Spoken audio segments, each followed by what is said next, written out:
గారు ఎట్లా చనిపోయారు ఏంటి ఆల్రెడీ అందరూ కూడా ఇది ప్రమాదకర మరణం అనేది కొంతమంది అంటున్నారు. లేదు మాకు చాలా వరకు అనుమానాలు ఉన్నాయి, అనుమానాలు ఎలా అయినా సరే తీర్చాల్సిన అవసరం ఇక్కడ ఉంది అని చెప్పి కూడా ఇందాక నుంచి కూడా అందరూ కూడా ఆవేదన వ్యక్తం చేస్తున్నారు. అయితే ప్రెసెంట్ ఆయన రక్షణ టీవీకి సంబంధించి ఆయన ఎప్పుడూ కూడా అక్కడికి వచ్చేవాళ్ళు, ఆయనకి సంబంధించి మొత్తం కూడా ఆయన మాట్లాడుతూ ఉండేవాళ్ళు అని కూడా ఇక్కడ తెలుస్తుంది. మరి ఆయనతో పాటు కోఆర్డినేట్ అయిన ఆయన ఫ్రెండ్ కో పాస్టర్ కూడా ఇక్కడ మనతో పాటు ఉన్నారు, బెన్హర్ గారు.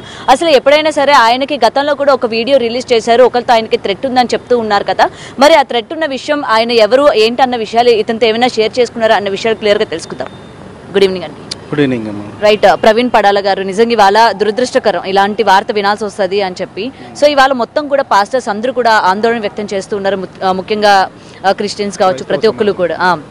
సో ఇతని మరణం పైన మీకు ఎటువంటి అనుమానాలు ఉన్నాయి, అసలు మీకు ఎప్పుడైనా ఆయన చెప్పారండి?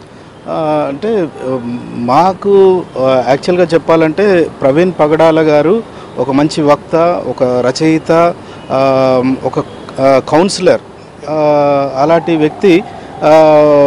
మరి ఈరోజు యాక్సిడెంట్ అని చెప్పి మొదట చెప్పిన తర్వాత మేము అక్కడ చూసిన తర్వాత పరిస్థితులన్నీ పరిశీలించిన తర్వాత మాకు అర్థమైంది ఏంటంటే ఇది యాక్సిడెంట్ ద్వారా చనిపోలేదు అనేది మాకు అర్థమైంది.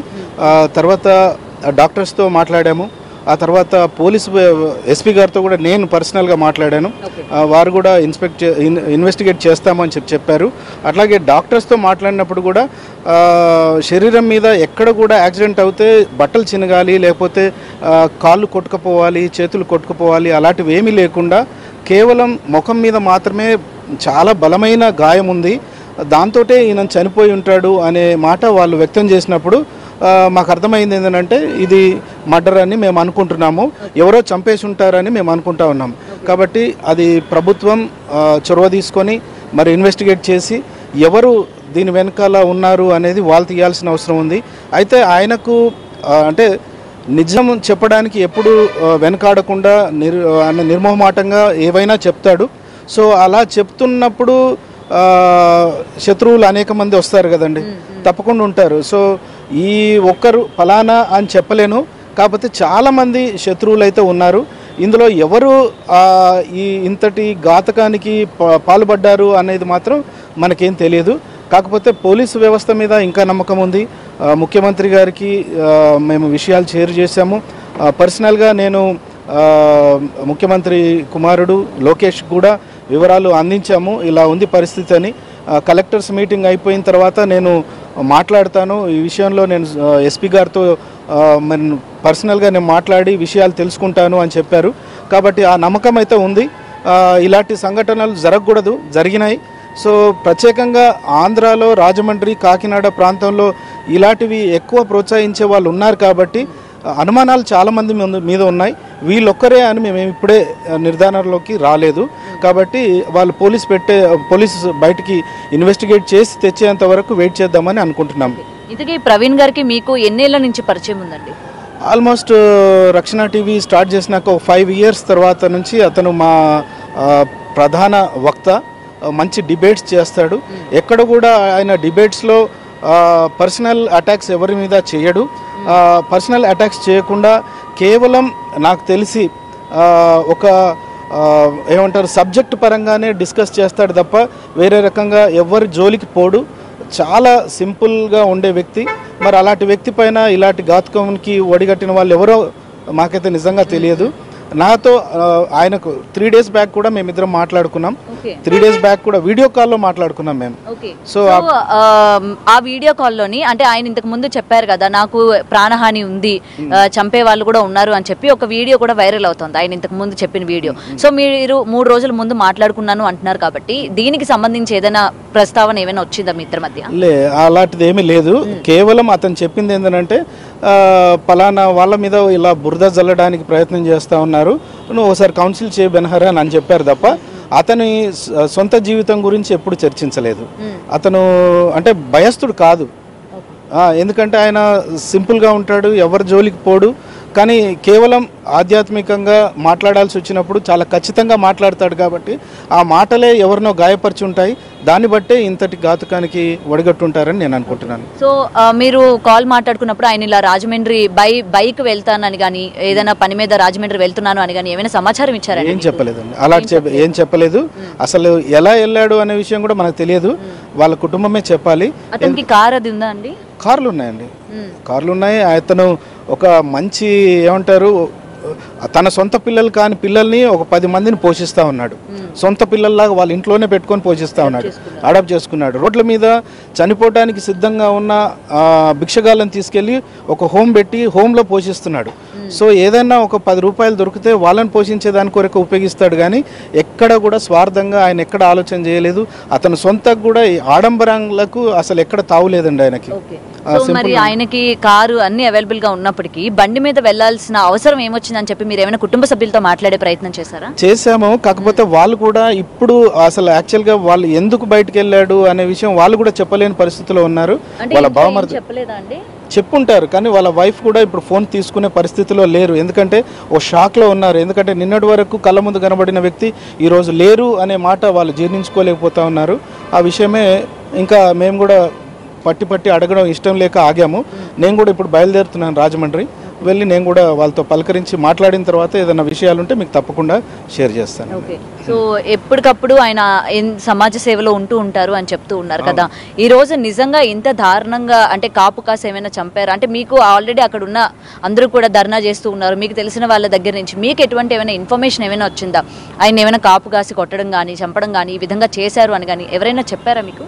అంటే కాపుగాసి అని ఇట్లా మనం ఒక నిర్ధారణలోకి అయితే రాలేదండి, కానీ ఎవరో చంపేశారు అక్కడ వరకైతే మనం చెప్పగలం.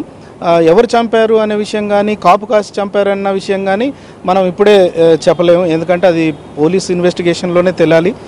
కాబట్టి వాళ్ళకే వదిలేద్దాం ఇది విషయం, ఎందుకంటే నేను వ్యక్తిగతంగా నాకు తెలియదు, వేరే వాళ్ళు కూడా ఇప్పటివరకు ఏమి షేర్ చేయలేదు. అలాంటిది ముఖం మీద పడిన గాయాలను బట్టి మనం చూస్తున్న పడిన స్థితిని బట్టి అక్కడ పోలీసు వాళ్ళు కూడా ముందుగానే వెళ్ళి ఎవరు వాళ్ళకి ఫోన్ చేశారు అనే విషయం మనకు తెలియలేదు, ఇంకా తెలియలేదు. మళ్ళీ ఇంకోటి ఏంటంటే అలాగే మార్చరీకి డైరెక్ట్గా ఎందుకు తీసుకెళ్లారు అనేది ఒక డౌట్ ఉంది.